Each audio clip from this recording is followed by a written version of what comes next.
Puji Tuhan, mari kita berdoa terlebih dahulu. Kami bersyukur Tuhan, di ibadah ini kami dapat merenungkan firman-Mu, kiranya Engkau mengurapi setiap kami, sehingga setiap kami dapat mengerti dan taat untuk melakukan firman-Mu. Terpujilah nama-Mu, dalam nama Tuhan Yesus. Haleluya. Amin. Puji Tuhan jemaat sekalian, hari ini renungan firman Tuhan akan saya beri judul Allah yang memenuhi. Allah yang memenuhi. Di dalam Filipi pasal 4 ayat 19 dikatakan demikian. Filipi pasal 4 ayat 19, Allahku akan memenuhi segala keperluanmu menurut kekayaan dan kemuliaannya dalam Kristus Yesus. Saya percaya setiap kita punya kebutuhan, punya keperluan, baik kita yang sederhana maupun kita yang kaya, setiap orang memiliki keperluan. Nah saudaraku, mari kita baca sekali lagi, kita ganti kata-kata keperluanmu, kita ganti keperluanku. Dengan penuh iman kita percaya firman Tuhan ini tergenapi dalam hidup kita. Filipi pasal 4 ayat 19, Allahku akan memenuhi segala keperluanku menurut kekayaan dan kemuliaannya dalam Kristus Yesus. Saudara dikasihi Tuhan, kata memenuhi di dalam ayat ini dari bahasa aslinya adalah plero. Dari bahasa Yunaninya yaitu plero. Apa itu plero? Plero ibarat seperti saya memiliki sebuah gelas. Gelas itu saya isi air. Dan plero itu menggambarkan abundant. Artinya meluber. Air itu sampai keluar dari gelas itu. Air itu sampai melimpah-limpah keluar, membual-bual keluar dari gelas itu.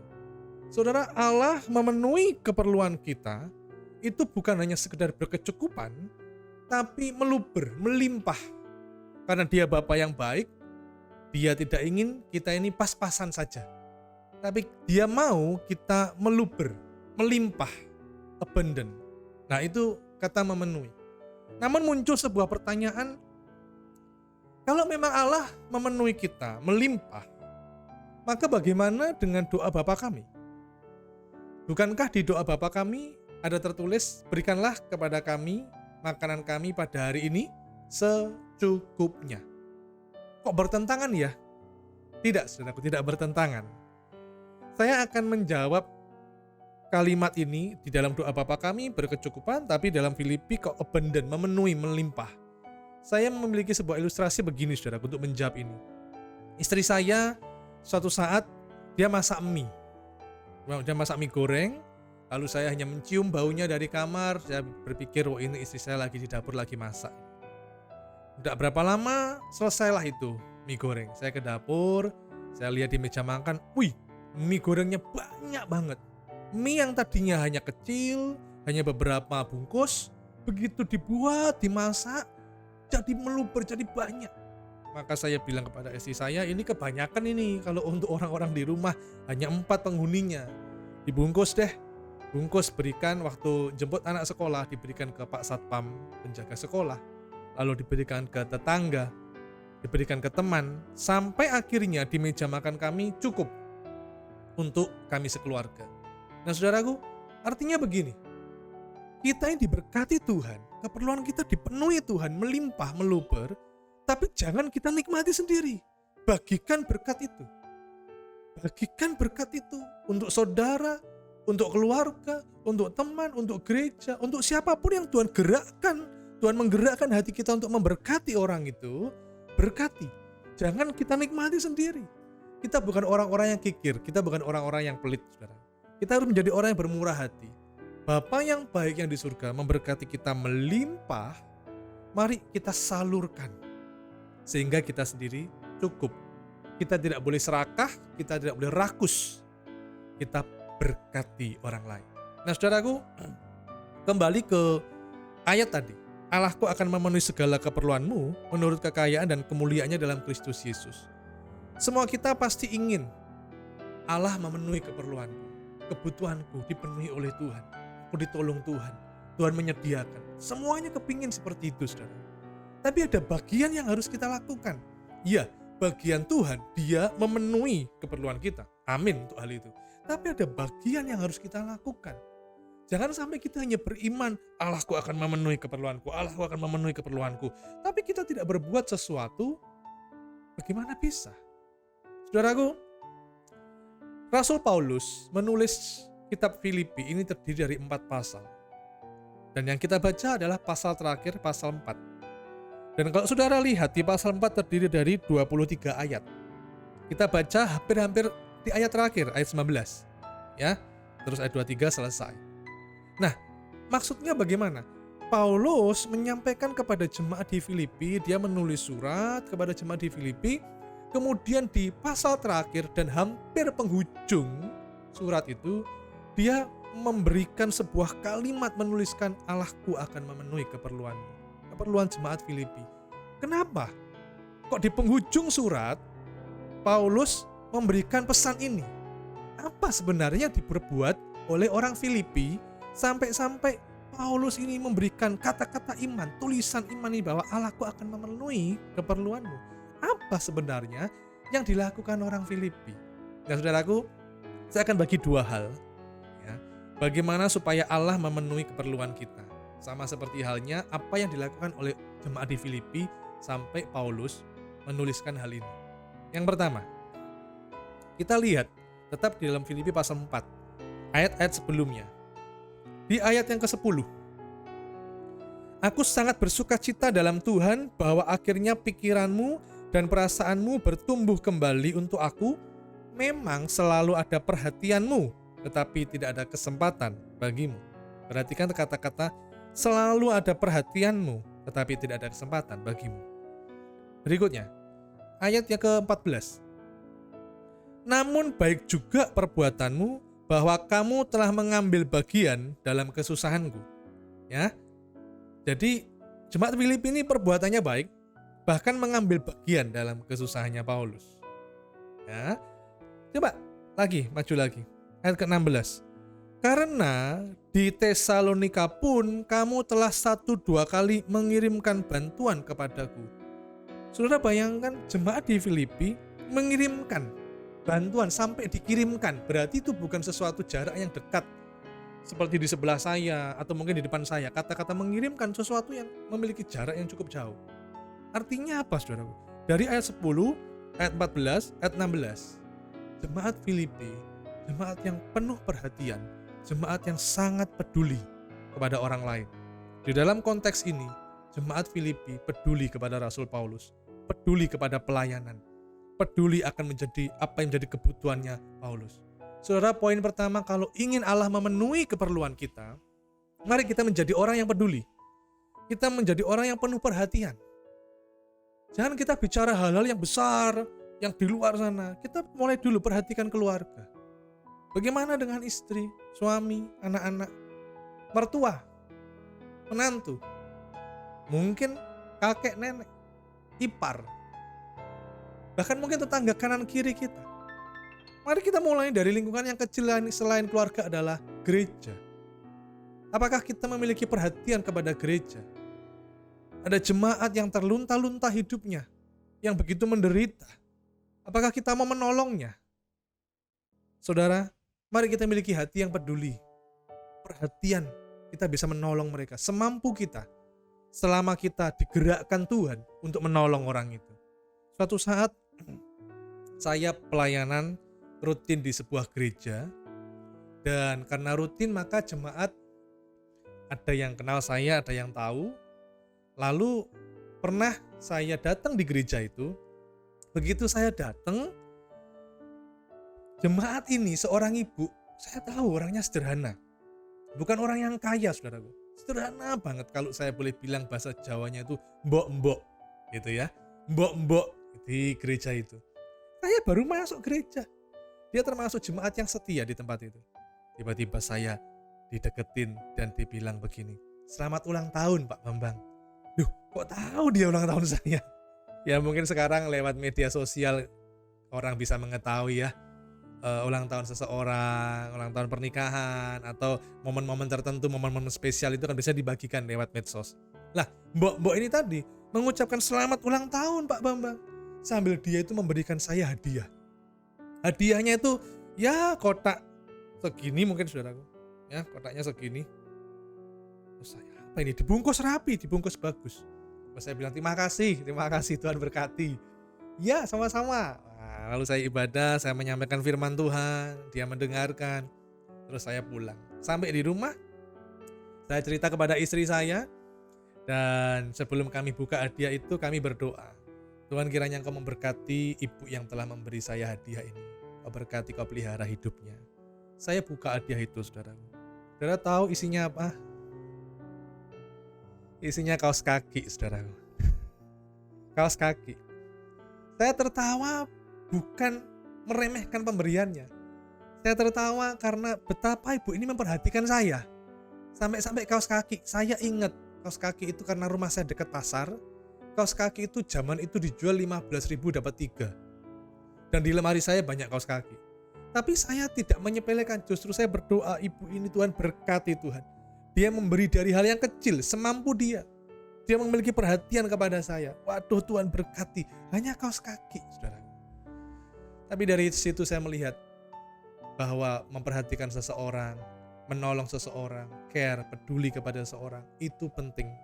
Jangan sampai kita bernyanyi, Allah mengerti, Allah peduli segala persoalan yang kita hadapi, tapi kita tidak peduli kepada orang lain.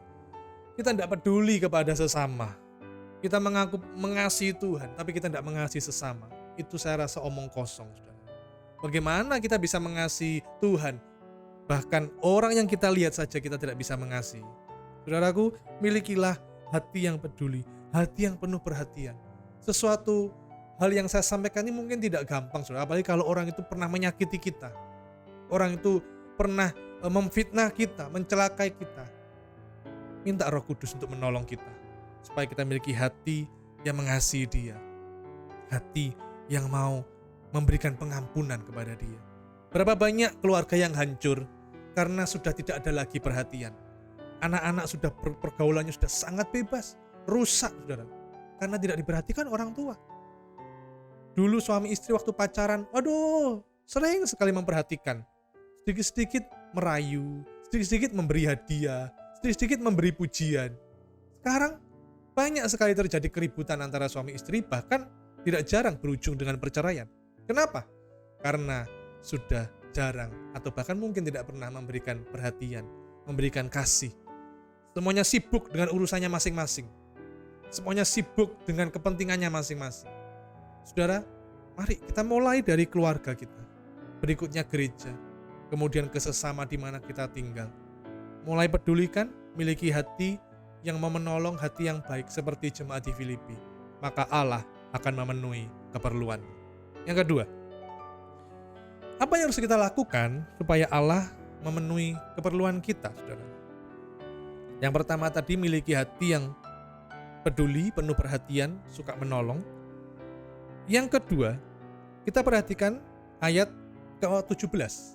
Filipi pasal 4 ayat 17. Tetapi yang kuutamakan bukanlah pemberian itu. Ini bukan berarti pemberian itu sama sekali tidak diutamakan. Bukan, saudara. Pemberian itu, ya mungkin nomor kesekian. Tapi ada yang lebih penting lagi, yaitu demikian. Tetapi yang kuutamakan bukanlah pemberian itu, melainkan buahnya yang makin memperbesar keuntunganmu. Jadi ada sesuatu ini, saudara, yang Rasul Paulus lebih tekankan. Apa itu ya? Yaitu melainkan buahnya yang makin memperbesar keuntunganmu. Semua kita pasti mau hidup beruntung. Tidak ada orang ditanya, kamu mau hidup sial? Tidak ada yang mau, saudara. Aku doakan ya supaya kamu sial, hancur hidupmu. Tidak ada. Semuanya mau didoakan beruntung. Tapi belum tentu juga orang yang namanya untung beruntung. Dulu saya masih ingat, sampai sekarang mungkin ada kartun, atau mungkin kalau komiknya sudah tidak ada ya, buku-buku kartun zaman dulu, Donald Bebek. Donald itu selalu aja sial. Untung temannya, saingannya selalu beruntung. Tapi ada satu momen di mana Donaldnya yang beruntung dan untungnya yang sial, saudara. Nah, saudaraku, setiap kita mau beruntung, saudaraku ya. Nah, kita mau beruntung dalam hal pekerjaan, kita mau beruntung dalam hal kesehatan, kita mau beruntung dalam mengikut Tuhan, dalam pelayanan, dalam banyak hal kita mau beruntung. Lalu bagaimana? Supaya saya beruntung gimana? Buah Ya, perhatikan sekali lagi. Tetapi yang kuutamakan bukanlah pemberian itu, melainkan buahnya yang makin memperbesar keuntunganmu. Buah apa kira-kira? Buah apa ini? Ini kok udah ditulis ya, buah durian, buah mangga, buah jeruk. Ada ini buah apa ini? Buah apa ya? Oh, saya tahu jawabannya, saudara. Mari kita lihat. Ini Paulus pernah menyampaikan kepada jemaat Filipi sebelum di pasal 4. Dulu di pasal sebelumnya Paulus pernah mengingatkan jemaat Filipi. Kalau boleh saya buat sebuah dialog begini.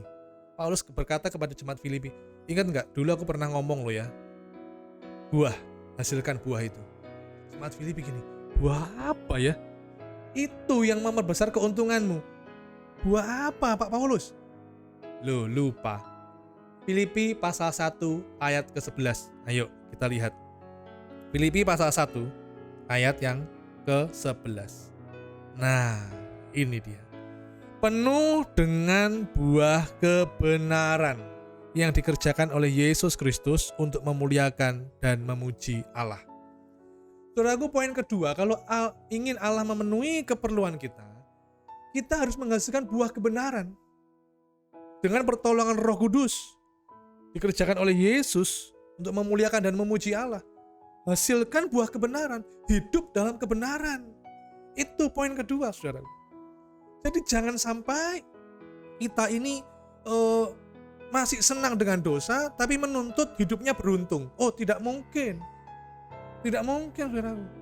Kita hidup melanggar firman Tuhan, tapi ingin diberkati Tuhan. Waduh, itu tidak mungkin, omong kosong itu, saudaraku.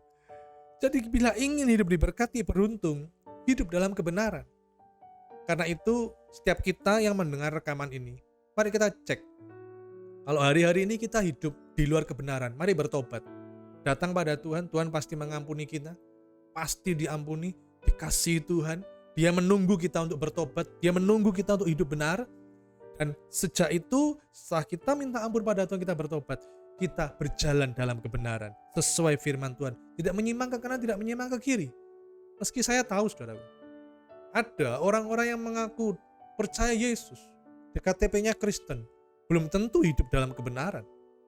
Bahkan ada di dalam gereja pasangan selingkuh, ada. Di dalam gereja ada suami yang suka menampar istri, ada. Waktu ibadah angkat tangan, ya Bapak, ini aku anakmu. Sampai di rumah tampar istrinya. Ada. Apakah ini hidup dalam kebenaran? Saya rasa tidak. Ada orang mendengarkan firman Tuhan tentang kejujuran, kepalanya mengangguk-angguk, amin. Tapi besoknya bekerja, hidupnya tidak jujur. Jadi seorang pembohong. Apakah ada? Ada.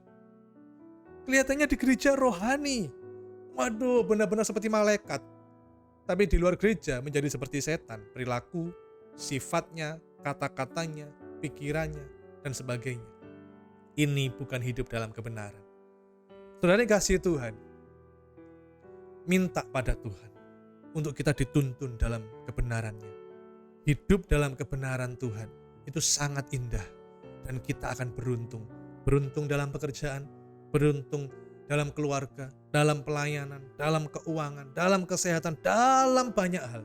Bahkan kita memiliki masa depan yang sangat-sangat luar biasa saat kita hidup dalam kebenaran.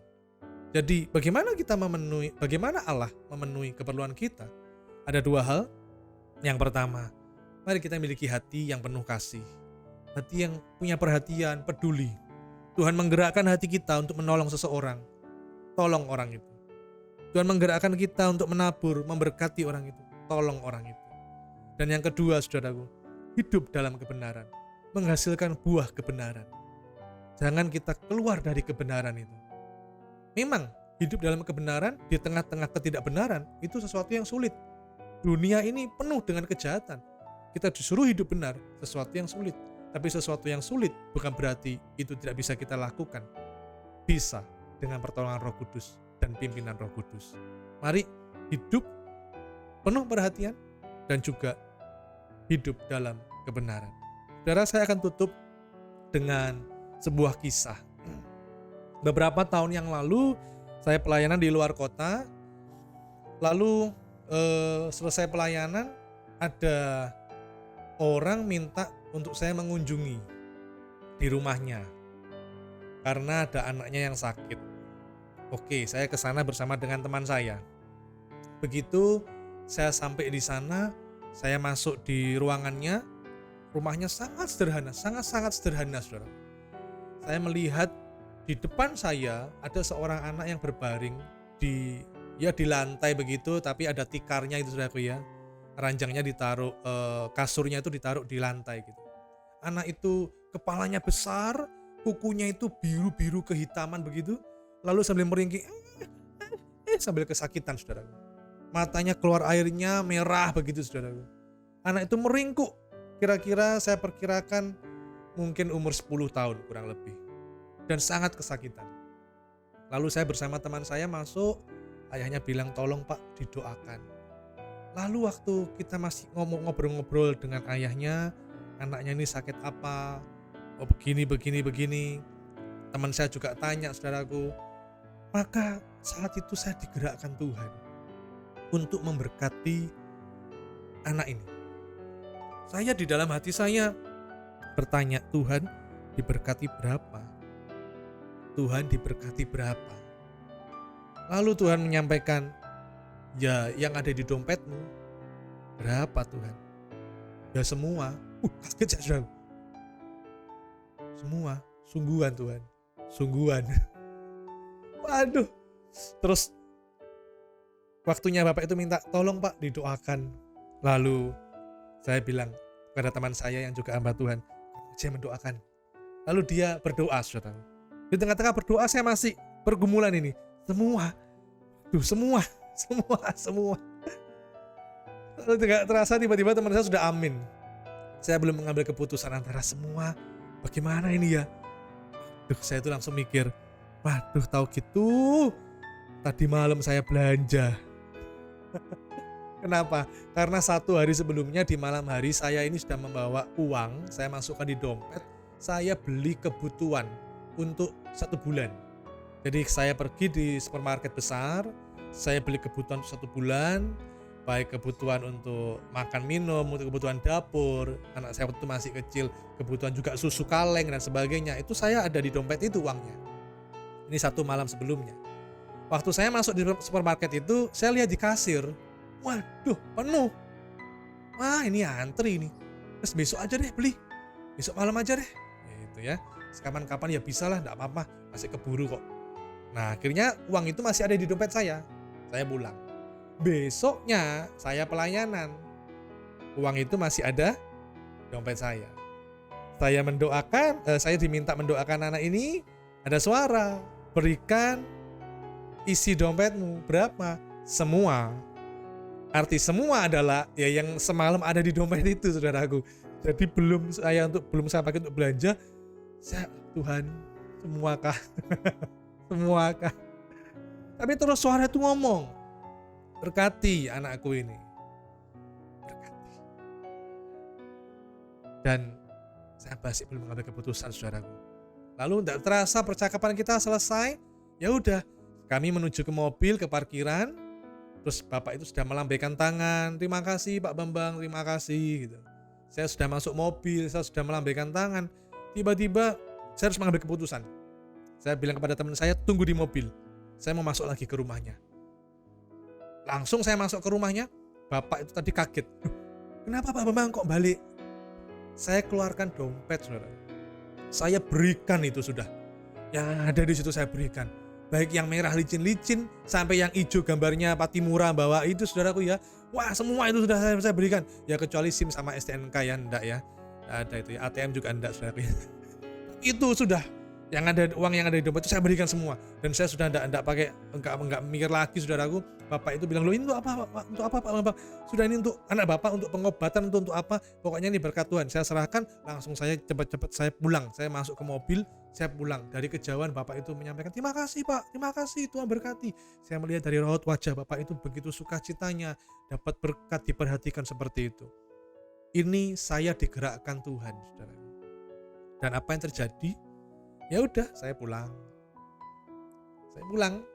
tanpa membawa apa-apa, ya membawa dompet yang kosong. Dan saya tidak memikirkan hal yang lain, saya hanya bersuka cita karena sudah melakukan firman Tuhan, sudah melakukan apa yang Tuhan suruh. 2 bulan berikutnya, saya ketemu dengan hamba Tuhan dari luar negeri, saudaraku. Hamba Tuhan dari luar negeri, jarang ketemu, bahkan bisa dikatakan sudah lama sekali tidak ketemu, saudara. Tiba-tiba ketemu saya dan dia memberi saya amplop yang ada isinya dan dia bilang, ini untuk Pak Bambang. Saya kaget, loh apa ini? Iya, terima, ini dari Tuhan untuk Pak Bambang. Ingat saudaraku, ini hamba Tuhan dari luar negeri, bukan orang Indonesia, saudara. Saya kaget, saya gemetar menerima amplop itu, dia menyodorkan, cepat diterima. Terus saya terima, dia pergi, sudah begitu aja. Tidak ada percakapan, ngobrol-ngobrol, enggak. Begitu dia memberikan amplop itu, dia pergi. Saya masih, orang Jawa bilang ketenggengen. Terus saya lipat amplop itu, saya masukkan saku.